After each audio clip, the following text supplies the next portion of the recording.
अगर शुभम कुमार की बात करते हैं तो इन्होंने अपनी सिविल इंजीनियरिंग में एसएससी जेई क्वालिफाई किया है और सीडब्ल्यूसी के साथ इन्होंने सिलेक्शन लिया हुआ है। इनकी ऑल इंडिया रैंक अगर देखें तो 258 रही है। तो चलिए जानते हैं शुभम कुमार से उनकी जर्नी के बारे में, उनके बारे में। Shubham, thank firstly many many congratulations on your success and thank you आगे के सर। लिए बेस्ट विशेस। तो सबसे पहले मैं जानना चाहूंगा कि आपकी जर्नी कैसी रही, या थोड़ा सा आपके बारे में भी जानना चाहूंगा। मैं सर, मेरा नाम सर शिवम कुमार है। मैं सर भागलपुर बिहार से हूँ सर। मैंने डिप्लोमा 2022 में सर मैंने कंप्लीट किया। फिर मैं सर 2022 से ही तैयारी में लग गया हूँ सर। फिर ओके, सो दो। 2023 वाला सर एसएससी जेई का प्री मैंने दिया, तो प्री वाला एग्जाम निकला था, बट मेंस में सर अच्छे मार्क्स नहीं थे। 24 वाला भी प्री दिया, मेंस भी दिया। मेंस में भी अच्छे मार्क्स थे सर, बट मैं सिर्फ पीआरओ वाला डिपार्टमेंट को क्वालिफाई कर पाया सर, क्योंकि मैं डिप्लोमा हूँ तो उसमें सर मैं एलिजिबल नहीं था। तो फिर आरआरबी जेई 2024 वाला एग्जाम आया सर, उसमें मैं प्री मेंस दोनों सब दिया सर, और बाद में मेडिकल में डी कैटेगराइज हो गया सर। फिर फाइनली सर 2026 एसएससी जेई वाला क्वालिफाई कर लिया हूँ सर। उसमें ऑल इंडिया रैंक 258 के साथ सीडब्ल्यूसी मुझे डिपार्टमेंट अलॉट हुआ है सर। बहुत बढ़िया, बहुत बढ़िया। काफी इंस्पायरिंग जर्नी हुई है, जैसे कि मैं देख सुन पा रहा हूँ आपको। तो शुभम, मुझे ये बताइएगा कि जहां पर सक्सेस भी थी और सक्सेस के बहुत पास पहुंच गए थे, ऐसे कई सारे स्टूडेंट के साथ होता है, जैसे कि सक्सेस के पास पहुंच जाते हैं और फिर सिलेक्शन नहीं होता है, स्टूडेंट हताश निराश हो जाते हैं। तो उस कंडीशंस में आपने क्या किया था, आपने क्या सोचा था, किस तरीके से कोप अप किया था? मैं भी जानने के लिए क्यूरियस हूँ, और साथ ही साथ हमारे जो यहाँ पर स्टूडेंट प्रिपरेशन कर रहे हैं, जो इसे सुन रहे हैं, वो भी जानना चाहेंगे। यस सर, ये तो है सर। आरआरबी जेई 2025 वाला 24 वाला जो एग्जाम था सर, उसमें तो श्योर थे कि हो ही जाएगा, कोई प्रॉब्लम नहीं होगा सर, क्योंकि मेडिकल का इतना बड़ा इशू था नहीं सर। फ्लैट फुट था तो मुझे इतना पता नहीं था कि ये सब भी देखता होगा सर। तो उस टाइम मैंने पढ़ाई भी स्किप कर दी थी सर, मतलब यही सब में बिजी था मैं सर, कि ये सर्टिफिकेट वगैरह बनाओ, ये बनाओ, वो बनाओ, तो उसी में बिजी था सर। तो 2-3 महीने पढ़ाई भी स्किप हो गया था मेरा सर। तो फिर जब पता चला कि मेडिकल में डिकेटेगराइज कर दिया है तो थोड़ा सा बुरा लगा सर।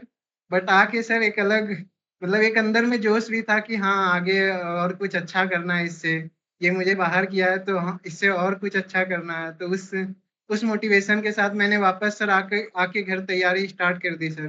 तो फिर प्री वाला एग्जाम दिया सर, उसमें ज़्यादा टाइम तो नहीं मिल पाया सर, इसलिए मैंने प्री में इतना अच्छा स्कोर भी नहीं किया है सर। 142.8 मार्क्स ही है एसएससी जेई 2024 को प्री में सर।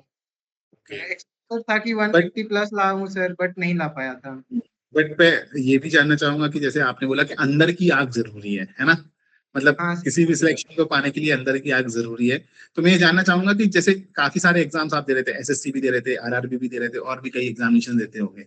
तो सभी में जैसे टेक्निकल, अगर एसएससी की बात करें, आपका एसएससी में सिलेक्शन हुआ है, तो टेक्निकल और नॉन टेक्निकल को कैसे प्रिपेयर किया आपने? क्या हेल्प मिली, कहाँ से हेल्प मिली, किस तरीके से रहा? मैंने टेक्निकल सर तो यूट्यूब पर ही मैंने पढ़ा हूँ सर सारा। और फिर सर मैंने मेनली प्रैक्टिस पर फोकस किया था सर, शॉर्ट नोट्स वगैरह बना लिया था सर, उसी से डेली बेसिस पर रिवीजन करता था सर।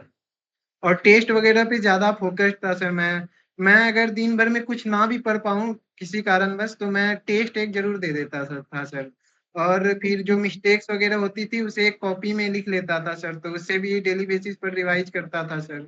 और जीके के लिए सर तो मुझे इस बार ज्यादा टाइम नहीं मिल पाया था, पर फिर भी मैं ठीक ठाक पढ़ लिया था सर। इस बार मेरे जीके में इतने अच्छे मार्क्स भी नहीं थे सर, 17 पॉइंट कुछ मार्क्स थे मेरे। और रीजनिंग तो ठीक ही होते हैं सर सबके जनरली, ओके। प्रैक्टिस होता है। बेसिकली आपने क्या किया, नोट्स प्रिपेयर किए, उनको रिवाइज किया। उसके साथ साथ अगर हम देखें तो आपने कुछ यूट्यूब सेशंस किए, और टेस्ट सीरीज, तो टेस्ट सीरीज जब आपने दी होगी, तो टेस्ट सीरीज आपको काफी हेल्प की, जैसा कि आप बता रहे हैं, उसका हाँ, एनालिसिस सबसे भी ज्यादा आपने हेल्प प्रॉपर मेरे किया। लिए रहा सर, टेक्स्ट हाँ। बुक का तो टेस्ट भी नहीं रहा सर। टेक्स्ट बुक का ही टेस्ट सीरीज है, तो कैसा रहा टेस्ट सीरीज का लेवल, कैसा रहा?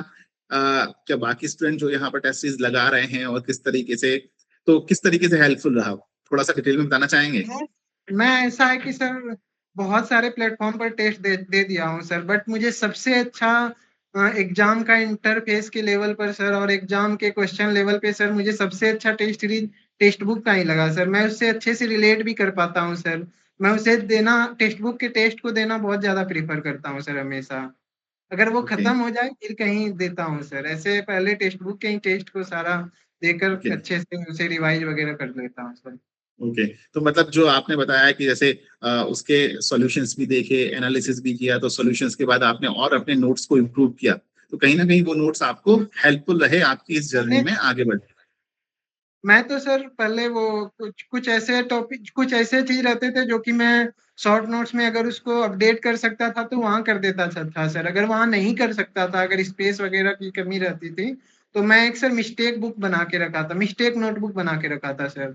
उसमें सर बहुत अपडेट प्यारा। करते जाता था सर, उसे रिवाइज़ करते जाता था सर। वो सर बहुत हेल्प किया हुँ। है। वही शॉर्ट नोट्स और ये मिस्टेक बुक, ये दोनों मुझे अपने रिवीजन में बहुत हेल्प किया है सर। और मैं अपनी क्लासेस में भी बच्चों को बोलता हूँ कि भाई मिस्टेक की एक बुक बना करके रखो। तो आज आपने उस पॉइंट को प्रूफ भी किया है कि मिस्टेक बुक को भी पढ़ना उतना ही जरूरी होता है, क्योंकि जो जनरल मिस्टेक्स हम कर रहे होते हैं शायद उनको हम काउंट नहीं कर पाते हैं, और एग्जाम टाइम में उनका भी रिवीजन जरूरी होता है, सो दैट एग्जाम में वो गलतियां ना दोहराई जाए। हाँ सर, मेरा सर जब भी एग्ज़ाम पास रहता था ना सर, जैसे 3-4 दिन बचता था, तो मैं सर कंप्लीट वो मिस्टेक बुक को एक बार तो कम से कम करके ही जाता था एग्ज़ाम देने से, ओके। अच्छे से तो रिवाइज़। एक और चीज शिवम, आपने यहाँ पे एक बहुत अच्छा पॉइंट बोला था कि मैं टेस्ट को एनालिसिस करता था, है ना? हाँ सर, अच्छे से। बहुत सारे बच्चे एनालिसिस सही तरीके से नहीं कर पाते, या कई बार वो जी सर, टीचर से भी पूछते हैं। तो एक बार आपकी स्ट्रेटजी जानना चाहूंगा मैं, एनालिसिस की स्ट्रेटजी क्या होती थी? सर टेस्ट का एनालिसिस नहीं करेंगे तो टेस्ट देने से कोई फ़ायदा ही नहीं है सर, उससे कोई फ़ायदा नहीं मिलेगा सर। जब तक मैं टेस्ट को एनालिसिस ना करूँ, उसके सॉल्यूशन को अच्छे से ना देखूँ, तब तक टेस्ट को देने का कोई एनालिसिस नहीं, कोई फ़ायदा नहीं है सर।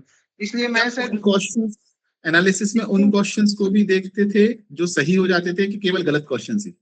हाँ, मैं सारे क्वेश्चन को देखता था सर। अगर वो क्वेश्चन मेरे पढ़े हुए अच्छे से पढ़े हुए रहते थे, तो मैं सर एक बार बस क्वेश्चन देखा और उसका आंसर देखा, उसको स्किप करके आगे बढ़ जाता था सर, ताकि टाइम बच सके सर। और जिस जो टॉपिक या फिर जो कॉन्सेप्ट मेरा क्लियर नहीं रहता था, मैं उसे वापस से रिवाइज़ करना चाहता था, या फिर ठीक से मेरा कॉन्सेप्ट क्लियर नहीं रहता था, तो मैं उसे अच्छे से पढ़ता था सर। अच्छे से उसे देखता था सॉल्यूशन वगैरह सर। तो बच्चों को, मतलब जो बच्चे अभी एस्पिरेंट्स हैं जो तैयारी कर रहे हैं, उनके लिए आप क्या बोलना चाहेंगे? मतलब सिलेक्शन की राह किन बातों से होकर के जाती है? या कोई मैसेज अपने साथियों को, अपने दोस्तों को देना चाहेंगे? हाँ सर, ये तो है सर। वो कोशिश तो करते रहना होगा सर जब तक हमें अपनी मंजिल नहीं मिल जाए सर। जब तक हम कोशिश नहीं करेंगे तब तक कुछ नहीं होगा सर। अपना कोशिश करते रहना है जब तक कुछ मिल ना जाए, अपना लक्ष्य मिल ना जाए तब तक कोशिश करते रहना है सर, अच्छे से मेहनत करना है। आज ना कल ज़रूर मिलेगा सर। ट्राई करना बहुत ज़रूरी है सर, कोशिश अच्छे से करना है, अच्छे से मेहनत करना है सर। और टेस्ट और प्रैक्टिस पर मेनली ध्यान देना है सर। ये दोनों मतलब की ऑफ सक्सेस है सर। ये मैं समझता हूँ सर। तो thank you Shivam, thank you. मतलब आपने बिल्कुल सही बात बोली है, टेस्ट और प्रैक्टिस ये दोनों ही चीजें हैं जो आपको आगे ले जाती हैं और सक्सेसफुल भी बनाती हैं कहीं ना कहीं सिलेक्शंस की राह पर। रिवीजन भी करना बहुत ज़रूरी है सर, जैसे कि अपना शॉर्ट नोट्स होता है, या फिर मैं जो बताया मेरा मिस्टेक नोटबुक था, शॉर्ट नोट्स था, ये सब मैं अच्छे से तो रिवाइज़ नोट्स कर। का भी रिवीजन बीच बीच में कर लेना चाहिए। हाँ, मैं शॉर्ट नोट्स बनाया था तो सर उसका डेली एक सब्जेक्ट का 2 ढाई घंटे में हो जाता था सर, एक सब्जेक्ट का चलिए, रिवीजन। बहुत बहुत शुभकामनाएं शुभम, आपके आगे के फ्यूचर के लिए भी, और आगे की चीजों के लिए भी। आई होप कि घर में भी अब खुशियां होंगी, घर में भी सब खुश होंगे, हाँ और आप सर, आगे भी ऐसे ही तरक्की करें। So wish you all the best. Thank you, thank thank you. Thank you sir.